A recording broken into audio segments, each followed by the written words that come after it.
Hello friends, welcome to Ayushman classes. तो देखिए, आप लोगों की भारी डिमांड आ रही थी कि बीपीएससी पीजीटी मैथ का सर सिलेबस बता दीजिए।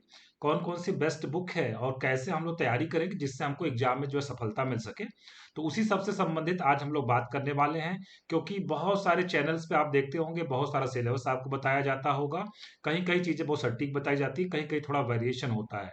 तो मैं आपको जो है पूरा जो पेपर अभी आपका लेटेस्ट हुआ था, ठीक है, 2023 में जो अभी आपका पेपर हुआ था पीजीटी मैथ्स का के लिए, मीन्स 11वीं 12वीं के टीचर के लिए जो आपका एग्जाम अभी हुआ था, तो उसका मैंने कंप्लीट वीडियो सोल्यूशन भी अपलोड किया हुआ है। उसको अगर आपने नहीं देखा है तो उसका लिंक मैं वीडियो के नीचे डिस्क्रिप्शन बॉक्स में दे दूंगा, वहां से आप उसको जरूर देखिएगा।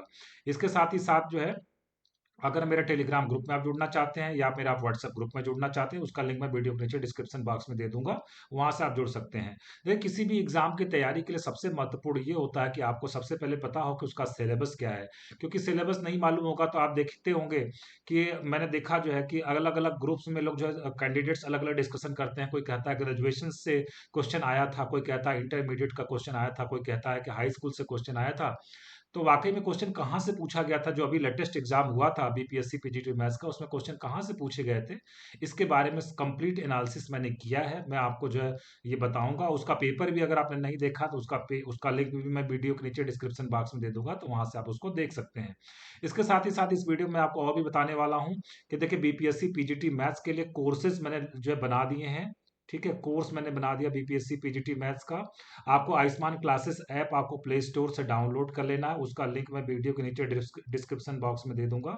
तो आयुष्मान क्लासेस ऐप आप जो डाउनलोड कर लीजिए। और वहां पे आपको करना क्या, वहां पे स्टोर ऑप्शन आएगा, स्टोर ऑप्शन में आप जाइए। वहां पे आपको कोर्सेज अलग अलग दिखेंगे। जब आप उसको ओपन करेंगे, है ना, जब आप कोर्सेज पे जाएंगे तो जब स्टोर ऑप्शन ओपन करेंगे, देखिए इस तरीके से आपको बिहार पीजीटी मैथ्स, है ना, बिहार पीजीटी मैथ्स का आपको कोर्स दिखेगा।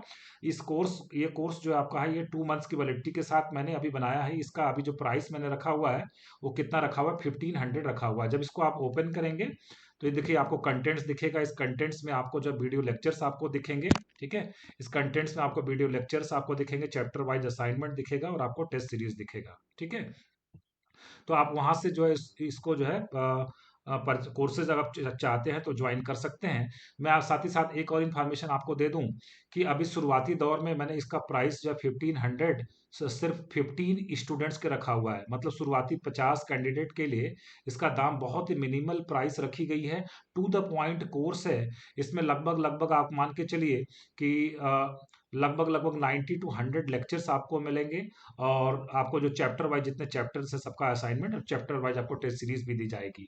तो शुरुआती जो 50 जो सबसे पहले कोर्सेज को ज्वाइन कर लेंगे, तो 50 जो कैंडिडेट होंगे उनके लिए प्राइस 1500 की होगी। उसके बाद इसकी प्राइस 2000 हो जाएगी। ठीक है, तो आप जल्दी से जल्दी अगर कोर्सेज से आप जुड़ना चाहते हैं तो आप जुड़ जाइए।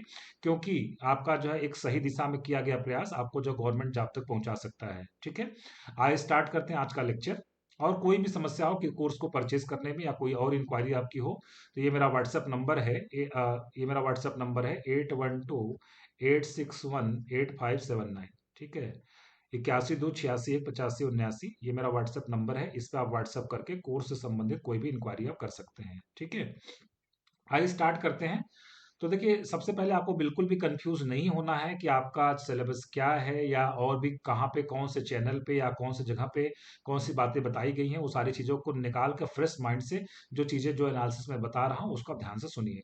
देखिए, जो पूरा सिलेबस आपका है इसको मैंने दो तरीके से डिवाइड किया है। जो क्लास 11th और क्लास 12th की एनसीईआरटी पढ़ाई जाती है, एनसीईआरटी की जो टेक्स्ट बुक्स होती हैं, उसी के चैप्टर को आधार मान के मैंने यहाँ पे उसको उसमें जो है कैटेगराइज किया हुआ है। ठीक है, और आपको करना क्या, विशेष ध्यान ये रखना है कि जो एनसीईआरटी की बुक्स आपको लेना है, ठीक है, वो 2022 और 23, मतलब इस साल का नहीं, 23-24 वाले में कुछ चीजें उन्होंने कट कर दिया है। तो जो 22-23 वाले जो एनसीईआरटी की किताब है, क्लास 11th की एक किताब आती है एनसीईआरटी की, और क्लास 12th के लिए पार्ट 1 पार्ट 2 दो किताबें आती हैं। ठीक है, तो उसके जो चैप्टर्स है उसको मैंने यहाँ पे लिख रखा है। उसके बाद आपके जो पेपर में क्वेश्चंस पूछे गए थे, उसके आधार पर मैंने यहाँ पे चीजों को डिवाइड किया हुआ है। ठीक है, चलिए स्टार्ट करते हैं। देखिए, क्लास 11th की एनसीईआरटी का जो पहला चैप्टर सेट है, उससे कितना क्वेश्चन पूछा गया था, एक क्वेश्चन पूछा गया था। क्लास 11th में रिलेशन फंक्शन है और क्लास 12th में भी रिलेशन फंक्शन है। तो क्लास 12th में बेसिकली डोमेन रेंज वगैरह चीजें निकालनी पड़ती है, तो उससे इस बार कोई भी क्वेश्चन नहीं पूछा गया था। ठीक है। लेकिन बिल्कुल भी आप इस चीज़ों को इग्नोर नहीं करिएगा, क्योंकि रिलेशन फंक्शन चैप्टर इंपॉर्टेंट है। तो आपके अगले वाले आने वाले एग्जाम में आपसे रिलेशन फंक्शन से जो 11th वाला टॉपिक है, मतलब डोमेन रेंज वगैरह निकालने के लिए, ग्राफ खींचने के लिए, तो वहां से कुछ क्वेश्चन आपको देखने को मिल सकते हैं। ठीक है। टिग्नोमेट्री जो क्लास 11th की है, उससे आपको 2 क्वेश्चन पूछा गया था। ठीक है। वहां से 2 क्वेश्चन पूछे गए थे। पीएमआई का मतलब होता है प्रिंसिपल ऑफ मैथमेटिकल इंडक्शन। ठीक है। इससे एक भी क्वेश्चन नहीं पूछा गया था, और इस साल तो 23-24 के सिलेबस से इसको हटा ही दिया गया है। कॉम्प्लेक्स नंबर और क्वाड्रेटिक इक्वेशन मिला के 5 क्वेश्चन पूछे गए थे। लीनियर इनइक्वालिटीज से एक क्वेश्चन आपके एग्जाम में पूछा गया था। आगे बढ़ते हैं। इसके बाद परमुटेशन कॉम्बिनेशन की बात करें, क्रमचय संचय, वहां से 6 क्वेश्चन पूछे गए थे। बायनॉमियल थ्योरम मतलब द्विपद प्रमेय से आपसे 2 क्वेश्चन पूछा गया था। सीक्वेंसेस एंड सीरीज की अगर हम लोग बात करें, मतलब एपी जीपी एचपी की बात करें, तो वहां से 4 क्वेश्चन पूछे गए थे। स्ट्रेट लाइन जो चैप्टर है, वहां से एक भी क्वेश्चन नहीं आया था। ठीक है। इसके बाद कोनिक सेक्शन में क्या आता है? कोनिक सेक्शन में आपका सर्कल आता है, पैराबोला है, एलिप्स और हाइपरबोला है। तो सर्कल से एक क्वेश्चन, पैराबोला से एक क्वेश्चन, एलिप्स से 2 क्वेश्चन और हाइपरबोला से एक क्वेश्चन। कुल मिला के कोनिक सेक्शन वाले चैप्टर से 5 क्वेश्चन पूछे गए थे। क्लास 11th की जो 3D है, जिसमें आपको बेसिकली डिस्टेंस फार्मूला और सेक्शन फार्मूला पढ़ना है, वहां से एक भी क्वेश्चन नहीं पूछा गया था। जो 3D 12th क्लास में, वहां से बहुत सारे क्वेश्चन पूछे गए थे। लिमिट्स एंड डेरिवेटिव से 2 क्वेश्चन पूछे गए थे। ठीक है। स्पेशली डेरिवेटिव से पूछा गया था, लिमिट से कोई क्वेश्चन नहीं आया हुआ था। मैथमेटिकल रीजनिंग चैप्टर है एक, वहां से एक क्वेश्चन पूछा गया था। स्टैटिस्टिक्स में आपसे जो है एक क्वेश्चन पूछा गया था। इसका प्रोबेबिलिटी जो क्लास 11th की है, 11th और 12th दोनों प्रोबेबिलिटी है, तो 11th क्लास की प्रोबेबिलिटी से 3 क्वेश्चन पूछा गया था। इसका मतलब एनसीईआरटी के जो पार्ट 1 की जो टेक्स्ट बुक है, उससे टोटल 33 क्वेश्चन आपके एग्जाम में आए हुए थे। और जो चीजें आपकी एनसीईआरटी के सिलेबस में लिखी गई, उसी टॉपिक से क्वेश्चन पूछे गए थे।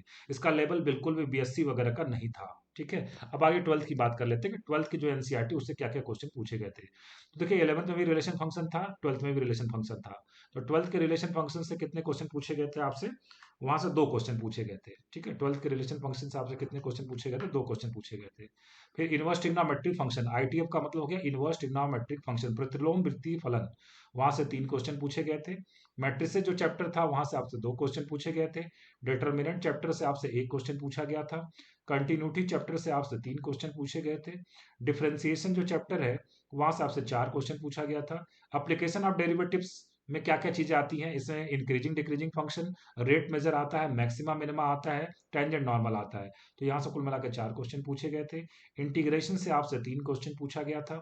अप्लीकेशन ऑफ इंटीग्रेशन का मतलब एरिया निकालना, इंटीग्रेशन का इस्तेमाल करके एरिया निकालना, तो वहां से आपसे एक भी क्वेश्चन नहीं पूछा गया था। डिफरेंशियल इक्वेशन से अच्छा खासा क्वेश्चन पूछा गया था, 6 क्वेश्चन पूछे गए थे। और वेक्टर से, वेक्टर में मैं आपको बता दूं कि यहाँ से 9 क्वेश्चन पूछे गए थे, उसमें से 3 क्वेश्चन ऐसे थे जो कि एनसीईआरटी के सिलेबस में अब नहीं रह गए हैं। जैसे वर्क डन निकालना है जो आपका वेक्टर से संबंधित है। Work done is equal to F dot D आता है ना, एफ डॉट डी, ये फार्मूला होता है। हालांकि अभी एनसीईआरटी से हटा दिया गया, पहले हुआ करता था। टार्क निकालने के लिए आया होता, मतलब बल आघूर्ण निकालने के लिए आया हुआ था क्वेश्चन, है ना। तो 3 क्वेश्चन ऐसे तो जो अब एनसीईआरटी में नहीं है, लेकिन बाकी 6 क्वेश्चन आपके एनसीईआरटी से डायरेक्ट पूछे गए थे, मतलब डॉट प्रोडक्ट और क्रॉस प्रोडक्ट से पूछा गया था। इसके बाद 3D जो क्लास 12 की 3D, 11th की 3D से एक भी क्वेश्चन नहीं था, बट 12th क्लास की जो 3D है, जिसमें आप स्ट्रेट लाइन और प्लेन पढ़ते हैं, वहां से 6 क्वेश्चन पूछे गए थे। एलपीपी मतलब लीनियर प्रोग्रामिंग प्रॉब्लम, वहां से एक क्वेश्चन पूछा गया था। और क्लास 12 की प्रोबेबिलिटी से टोटल एक क्वेश्चन पूछे गए थे। तो इस तरीके से अगर हम लोग बात करें, तो क्लास 12 की जो टेक्स्ट बुक थी एनसीईआरटी की, उससे टोटल 45 क्वेश्चन पूछे गए थे। तो 45 यहाँ से 33, यहाँ से टोटल 88 क्वेश्चन हो गए।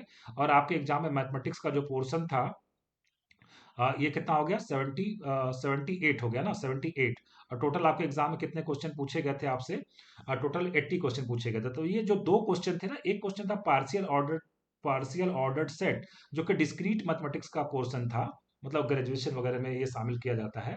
और एक क्वेश्चन है एक्सपोनेंशियल एंड लॉगरिथमिक सीरीज, वहां से एक क्वेश्चन आया हुआ था। तो यही 2 क्वेश्चन ऐसे थे जो एनसीईआरटी से नहीं पूछे गए थे, मतलब एनसीईआरटी के बाहर से चैप्टर थे।